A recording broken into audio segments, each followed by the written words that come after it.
This is A World Gone Mad. I'm Jeff Allen Wolf. I give my commentary on national and world news and politics. Welcome to The Resistance. I'm going to start this episode with a story about social media, and I'm going to end this episode with a story on how to cope with social media. This is a long episode, so get a drink and a snack. Here we go. The biggest trial in Meta's history started Monday. Here's what to know. The Federal Trade Commission's blockbuster antitrust case against Meta kicked off on Monday in a courtroom in Washington. It's the culmination of a nearly 6-year investigation into whether the social media giant broke competition laws in acquiring Instagram and WhatsApp.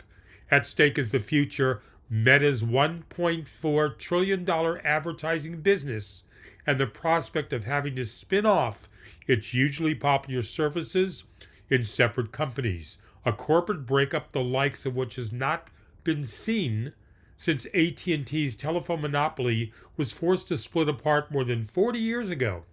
Now, lawyers for the FTC and Meta delivered opening statements Monday before U.S. District Judge James Boasberg in a trial expected to stretch for 7 to 8 weeks. What is the FTC's case against Meta? Well, the FTC argues that when Meta acquired Instagram in 2012 and WhatsApp 2 years later, that it was part of a strategy to eliminate competition and maintain monopoly power over the social media market. The government contends that a buy or bury strategy propelled Meta's acquisitions, leading Meta to gobble up competitors it viewed as threats, or to squash the rivals out of business altogether. In a 2012 internal email government lawyers planned to present, Zuckerberg wrote that buying Instagram was motivated by a desire to neutralize a potential competitor. The FTC says this alleged behavior is illegal under federal antitrust laws. Now, Meta counters that it is being punished for being an innovative and aggressive tech company. It has always competed fairly, Meta lawyers say, and regulators are attempting to punish the tech titan's runaway success. Lawyers for Meta have also said in court filings that the acquisitions of Instagram and WhatsApp were approved by regulators more than a decade ago. What would it mean for users of Facebook, Instagram, and WhatsApp if Meta was forced to break up? Well, the FTC says it would mean more robust competition among social media startups and therefore better quality services for everyone. Government lawyers argue that Meta's services have degraded in quality, in part because of its dominant position in the marketplace. Regulators also say Meta's privacy protections have lapsed as a result of its alleged monopoly status. Now, to the FTC, a breakup would translate into a more vibrant social media landscape where new upstarts can go toe-to-toe with Meta's apps. But Meta contends the opposite, that a breakup would make each of its individual apps less integrated and worse for consumers after many years in which Meta's systems and data have become entwined. What about the politics of this case? How does CEO Mark Zuckerberg's relationship with Trump play into this trial? Well, this case first started in Trump's first term. In December 2020, that's when Trump still had a bitter feud with Zuckerberg, but the two have been less confrontational of late. Before he won the November election, Trump threatened to throw Zuckerberg in prison, saying if Zuckerberg's platforms did anything to hurt Trump's chance on the campaign trail, he would spend the rest of his life in prison. Like many other executives in Silicon Valley, Zuckerberg has recently been ingratiating himself with the Trump administration. Now, Zuckerberg has publicly praised Trump. He donated $1 million to Trump's inaugural committee. He agreed to pay Trump's $25 million to settle a suit that Trump filed for being suspended from Facebook and Instagram in the wake of January 6th, and he's made company-wide shifts that align with Trump's priorities, like ending Facebook and Instagram's fact-checking program, and rolling back diversity, equity, and inclusion programs. Zuckerberg has also made visits to Trump's Mar-a-Lago club, reportedly to lobby the president to drop the case. Now, There have been speculation that Trump could abandon the trial, settle with Meta, but so far all indications point to the case sticking. FTC Chair Andrew Ferguson has said his lawyers are raring to go against Meta. That said, he also said he would obey lawful orders from the president. In other words, the start of the trial does not take a settlement off the time. The two sides could reach a settlement in the midst of the trial, though legal experts say it is highly unlikely. Big stakes, legal trial, as was stated by others, most likely going to go ahead. However, Trump likes power. Trump likes to be the decider in all things. And deep down, I believe Trump's going to do something to settle with Meta, unless Trump's vindictiveness wins out, which is a very strong possibility. Will the SAVE Act make it harder for married women to vote? Legal experts were asked. As the Safeguard American Voter Eligibility Act, SAVE, heads to the Senate, there has been growing debate on how the bill may affect voting for millions of married women, particularly those who have changed their last names, if it becomes law. Now, the legislation known as the SAVE Act looks to make sweeping reforms on voter registration.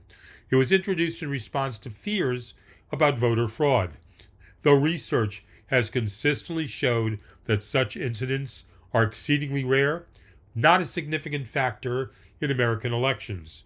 Among the most notable changes outlined in the bill is the requirement to prove U.S. citizenship before registering to vote. Acceptable documents will include a birth certificate, U.S. passport, naturalization paperwork, and certain versions of the real ID that indicate citizenship. But so far, for many of the 69 million American women who have taken on their spouse's name, their birth certificates no longer match the names they use today, according to an analysis by the Progressive Center for American Progress. Now, meanwhile, more than half of all Americans do not have a passport, according to a 2023 YouGov survey. Some lawmakers who oppose the SAVE Act argue that the bill could make it harder for married women to vote. This voter suppression bill will disenfranchise millions of voters, especially married women, Democratic Representative Ilhan Omar of Minnesota said on social media.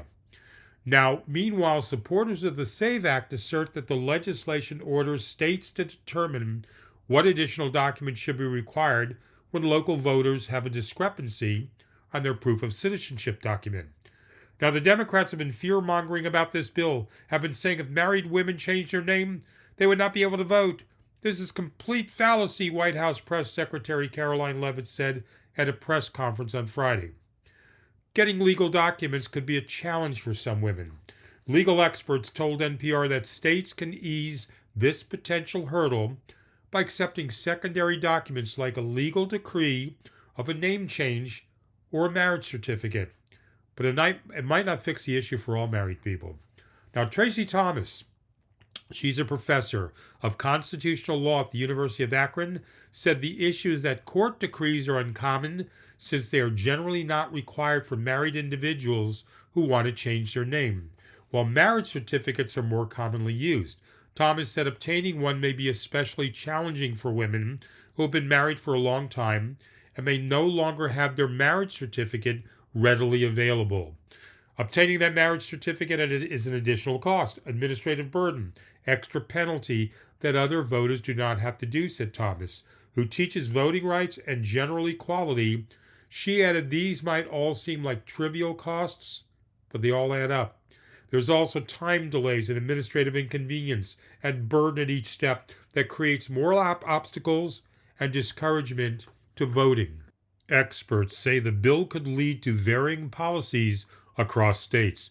Legal experts also worry that the ambiguity in the bill will lead to uneven policies across the country, meaning some states and municipalities will enforce stricter document requirements than others. Will marriage certificates be accepted equally across all jurisdictions? We don't know, because some marriage certificates have different types of information on them, depending on the jurisdiction, said Keisha Middlemass, a professor in the Department of Political Science at Howard University. Now, Middlemass, who's also a fellow in governance studies at the Brookings Institution, added that if the bill passes, it will take some time to identify where and how married women are being affected. The disenfranchisement, we won't know about it until after the fact, she said. It's not unusual for voting laws to take time to iron out issues and identify those affected. But the prospect of sweeping changes to voter registration also comes at a time when elections have been competitive, Middlemass notes. That happens with every policy. There's always hiccups, she said. The challenge with changing voter laws is we've had very close elections in the last 3 cycles. And so if you reduce the potential voters by 1 or 2%, that could change the outcome of the election. With clarification of this act, this could be easily resolved. But we know how things work in the Trump world, and it's all about disenfranchising voters and lowering the potential of Democrats' votes to be counted. But as was stated with elections being so close, even losing several thousand women who are banned from voting could have devastating consequences in an election. And speaking of disenfranchising voters, there's this. Trump's election order could jeopardize hundreds of thousands of future mail ballots. The state of Washington has been allowing election officials to count mail ballots that don't make it to their office until after Election Day for more than 100 years now. It's a practice that could be prohibited in upcoming elections thanks to a sweeping executive order signed by President Donald Trump last month. All the way back in 1917, we started this tradition, have since modified the language a little bit, said Stuart Holmes, the Director of Elections for Washington's Secretary of State's office. Holmes said this grace period is something that many voters in Washington have come to rely on. In the last presidential election, state officials reported they counted more than 250,000 ballots that didn't make it to their offices until after Election Day. At no fault of the voters, there could be some unforeseen delay in getting that to the county auditor's office or otherwise prevented to be received on Election Day, Holmes told NPR. And so Washington's had this long-standing tradition, as long as we've been absentee voting, to allow ballots to be received after Election Day and counted and included in the election results. According to the National Conference of State Legislatures, 18 states, plus the Virgin Islands, Puerto Rico, and Washington, D.C., count mail-in ballots that are received by election officials after Election Day. Most states require the ballots to be postmarked by or before Election Day. States with a large share of mail ballots often take more time to count votes. Mail-in ballots take longer to process. Election officials are often counting ballots in the days after Election Day, regardless of whether the ballots made it back to them before or after in-person voting ends. Republicans have argued, without evidence, that the longer a state takes to count ballots after Election Day, the less secure their elections are. Misinformation about this, which proliferated after the 2020 election, has led to calls for limits to the counting of mail ballots. To that end, Republicans have sought to eliminate these grace periods in states across the country, both through legislation and legal challenges. The success of those efforts have been mixed. This effort got a significant boost last month, however, when Trump signed an executive order that, among other things, specifically prohibits this practice. He cited voter fraud while signing the order. This will go a long way to ending it, Trump said. There are other steps that we'll be taking next in the coming weeks. Barbara Smith Warner with the National Vote at Home Institute, which advocates for wider access to mail-in voting, said there's no proof that counting ballots after Election Day makes elections less secure. She said getting rid of these grace periods would mostly just trip up voters or used to returning their ballots closer to Election Day. It's going to lead to voter confusion, Warner said, and ultimately not only disenfranchisement of these folks, but the bigger term impact is going to be people being afraid to vote or thinking, okay, I'm afraid I'm going to do this wrong, so I'm just not going to do it at all. And it's going to keep people from voting. According to data provided to NPR, 6 states, Alaska, Illinois, Maryland, Nevada, Ohio, and Oregon, plus Washington, D.C., counted more than 170,000 mail-in ballots in total during the last presidential election that were received after Election Day. In California, where more than 13 million mail-in ballots were cast last year, voters have a week-long grace period. In Washington State, Holmes said he and other officials in the state do not want their voters to lose access to voting because of issues with the post office. He said he anticipates that if Trump's order stands, it would disproportionately affect rural voters across the country, as well as busy people who remembered to put their ballots in the mail closer to Election Day. The impacts for the voters would be substantial and significant, he said, like resulting in thousands, hundreds of thousands of ballots being rejected simply just based on timeliness alone. Whether Trump's order stands, though, is an open question. So far, there's been a slew of lawsuits filed against the Trump administration in response to this election order, including one recently filed by 19 states. Ultimately, Warner says she thinks Trump will not be allowed to tell states they can't count mail ballots after Election Day. The president has no ability to tell the states how to run their elections, she said. This is actually in the Constitution, a right that is given to the states to determine how they run their elections. This is absolute garbage. This is ridiculous. The Republicans are doing everything in their power to eliminate thousands, if not hundreds of thousands of votes through silly comments about voter fraud, the election integrity, yada, yada, yada, sis, boom, bah, garbage. I'm really getting sick and tired of this from Trump and the Republicans supporting him. Look how they've made people feel about elections not being secure. Look where we are now versus 8 years ago and how bad it got over those 8 years. You know what? Let's make things easier. The Electoral College, which everyone says it has to go away. Know what? Gone. Popular vote wins, period. Mary gets more votes than Bob, so it be it. She wins the election. But that will never fly with Republicans because they know they would lose in a general election, for the most part, based on popularity wins. And finally, stepping away from the negative stories, the things we can't control, I'll share this story with you. Here's how to retrain your brain to crave movement more than screen time. This is by Diana Hill and Kathy Bowman. Clinical psychologist Diana Hill, movement specialist Kathy Bowman are the authors of I Know I Should Exercise, but 44 Reasons We Don't Move, How to Get Over Them. When you're stressed or tired, it's too easy to escape into your phone and start scrolling. Sound familiar? But scanning through news headlines or arguments on social media may just stress you out more. Plus, more scrolling time is also more sedentary time, which can quickly compound feeling low.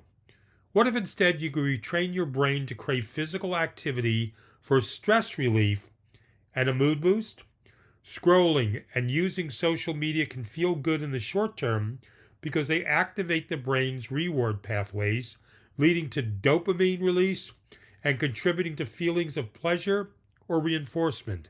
However, once that spike subsides, dopamine levels dip below baseline, leaving you feeling badly again, prompting you to go back for more. More scrolling, more social media. Interesting. In contrast, physical activity triggers a more gradual release of dopamine alongside other mood-boosting, stress-busting neurochemicals that ease stress, depression, anxiety, and cognitive overload. Minutes spent moving can also reduce fatigue, improve concentration, boost creativity. Movement gives more than it takes. You just have to learn to choose it. The concept of psychological flexibility can help you build a new habit of reaching for movement instead of your phone. It comes from acceptance and commitment therapy, or ACT, a type of therapy that's been shown to be effective for health behavior change.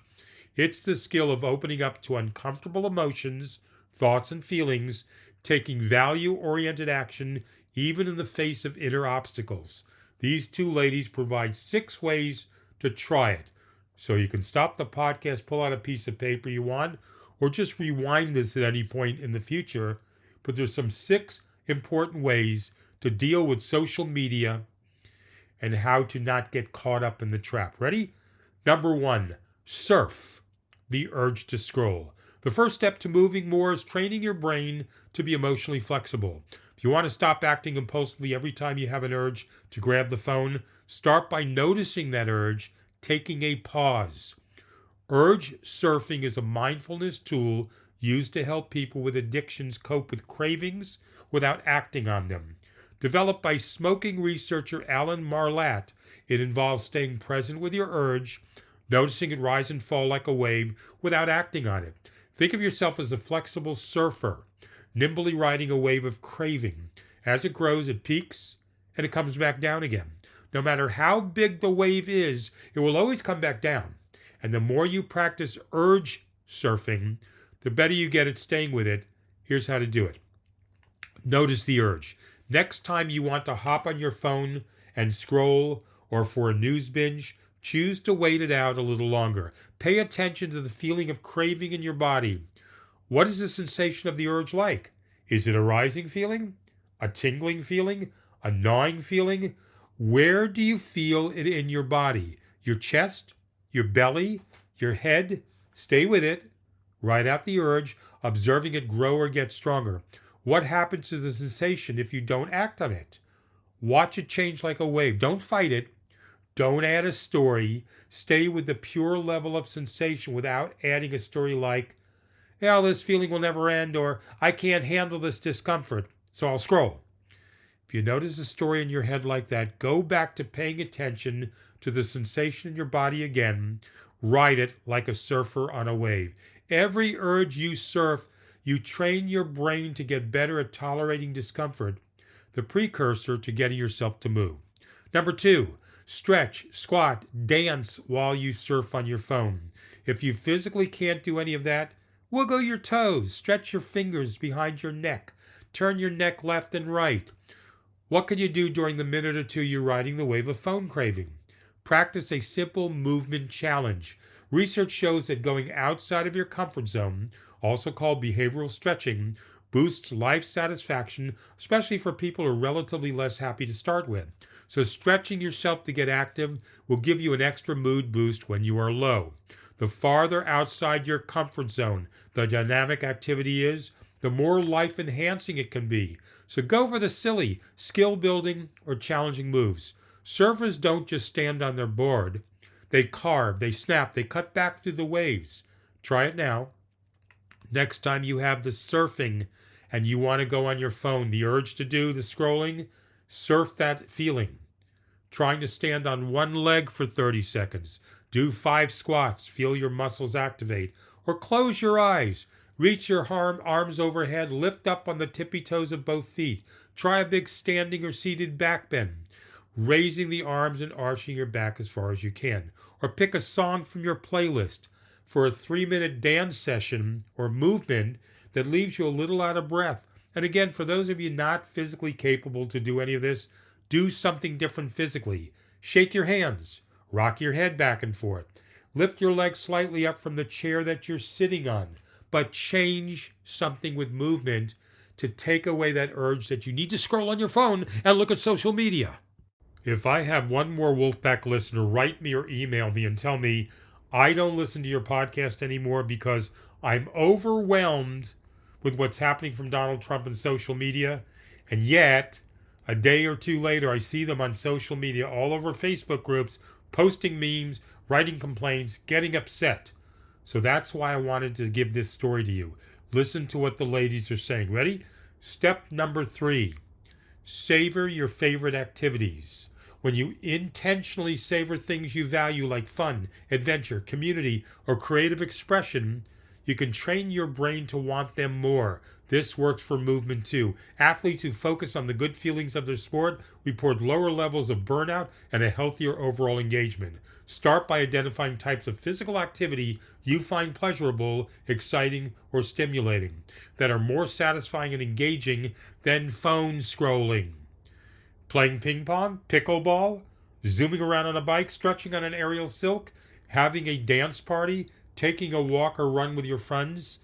Next, take a few minutes to savor the activity before, during, or after the experience. Shift your attention to, linger on the good feelings movement creates. Pay attention to things like the joy you get from a bout of play with your kid or grandchildren, the way your tissues feel as they are getting stronger after a workout, or the sound of laughter as you throw a frisbee with friends. Humans are wired to see the difficulty in things before spotting the good, an effect called the negativity bias. So give yourself a little time. Spend 10 to 15 seconds savoring each of the positive aspects of the experience so it can be encoded in your nervous system. With a little repetition, the practice of savoring will train your brain to want to get out there and move. Try it now. Practice savoring now with the shoulder stretch. Reach your hands behind you, clasp them, pulling your shoulder blades together while letting your head nod forward. Then notice what you enjoy about it. Does it feel good on the neck or chest? Relaxes your breathing? Rest your eyes? Create peaceful feelings? Linger on each discovery. Number 4, give familiar movements a makeover. The brain has evolved to seek out novelty. The wiring propelled humans out exploring across the globe, but it also makes it hard to step away from an endless series of social media videos. Some of you are addicted and text me hundreds of videos about the crap that's happening in our country and the world. Stop. If you already have movement modalities you enjoy, perhaps plain old walking or biking is your preference because it's a cheap and convenient exercise, but they keep losing out to the phone. Make them more appealing by adding novelty. Try it now. Do you take the same walk every day? Get flexible with your behavior. Change up your route. Take a walk in a location with built-in surprises like a new coffee shop, a sunset, or a street that you haven't been on with your favorite spring blooms. Add friends or meetups. Make taking a walk your first date, your planning meeting meetup, or your parent association gathering. Then add some fresh challenges like a weighted backpack, some push-ups every quarter mile, or some twists and stretches every quarter mile, or some sprints to end the block when you're walking. Do something different. Be creative. Number 5, turn worry into compassionate action.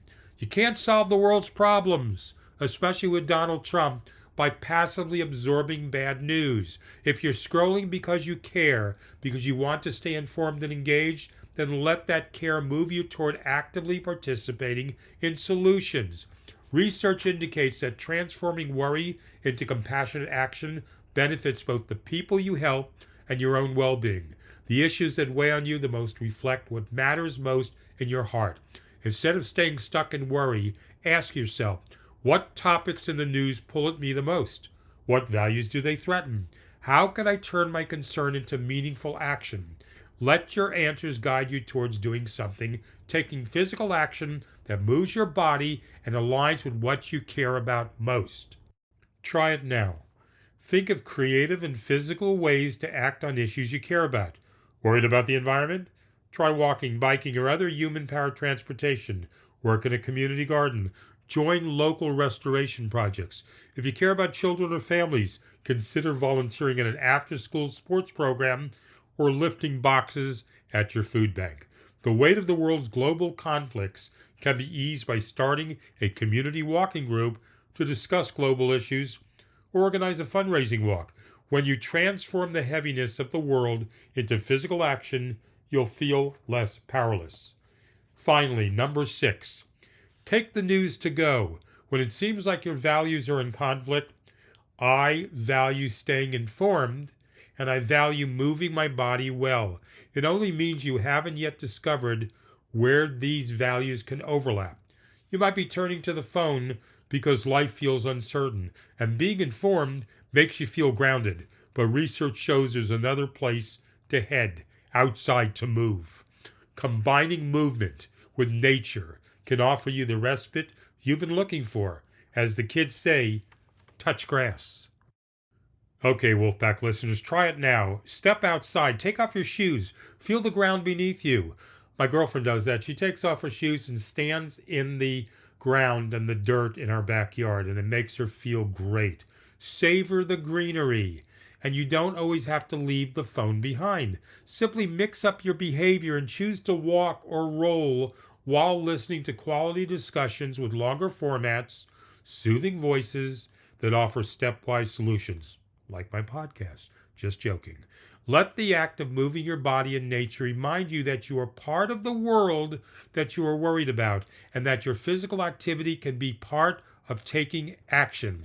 I truly hope some of the Wolfpack listeners can apply this information from Diana Hill and Kathy Bowman. Replay that part of the podcast. Go over it again. Write it down. Implement that. Stop surfing and scrolling on your phone so much daily. Stop spending dozens of hours each week on social media. Take it in smaller bites, people. I hope I'm wrong, but I think the majority of the listeners can't break this habit. If you have any comments on this, say hello. Take a minute out of your day to send me a text, an email, or a voice message. I'm not asking for a lot from you. You spend hours on social media. Take time to say hello. Would love to hear from more than 2 people each week sending me comments on information in this podcast, especially after this last story I just told you about. You have the email, you have the phone number, you can reach me on Blue Sky. If you're not sure, listen to a previous episode. I'll be back again in 2 days. This is A World Gone Mad. I'm Jeff Allen Wolf. Without your comments, your feedback, and your engagement, I'm sitting in a room talking to myself. Stay hopeful.